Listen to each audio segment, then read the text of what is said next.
திரு ஸ்டாலின் அவர்கள் துணை முதலமைச்சர் இருந்த காலகட்டத்தில் தான் மீத்தேன் ஹைட்ரோ கார்பனுக்கு புரிந்துணர்வு ஒப்பந்தம் போடுவதற்கு துணை நின்றவர். டெல்டா மாவட்டத்தை பாலைவனமாக்க முயற்சி செய்தவர் இன்றைய முதலமைச்சர்.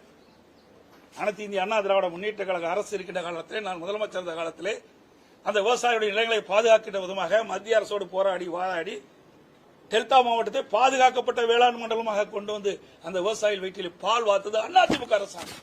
50 ஆண்டு காலம் காவிரி நதிநீர் பிரச்சனை தீர்க்கப்படாமல் வந்தது. சட்ட போராட்டம் நடத்தி அந்த விவசாயிகளுக்கு ஒவ்வொரு ஆண்டும் கிடைக்க வேண்டிய பங்கு நீர் கிடைக்க செய்ததும் அதிமுக அரசாங்கம். விவசாயிகளுக்கு எப்போதும் ஆதரவாக இருந்த அரசாங்கம் அதிமுக அரசாங்கம். 2 முறை விவசாயிகளுக்கு விவசாய தொடக்க வேளாண் கூட்டுறவு கடன் சங்கத்திலே வாங்கிய பயிர்க்கடன் 2 முறை நாங்கள் தள்ளுபடி செஞ்சிருக்கிறோம். அதே போல எப்பொழுதெல்லாம் இயற்கை சீற்றத்தில் விவசாயிகள் பாதிக்கப்பட்டாங்களோ அப்பொழுதெல்லாம் ஓடோடி விவசாயிகளை சந்தித்து அந்த பயிர்கள் எல்லாம் பாதிக்கப்பட்ட பயிர்கள் எல்லாம் கணக்கிட்டு வறட்சியிலும் வறட்சி நிவாரணம் கொடுத்த ஒரே அரசாங்கம் அதிமுக அரசாங்கம்.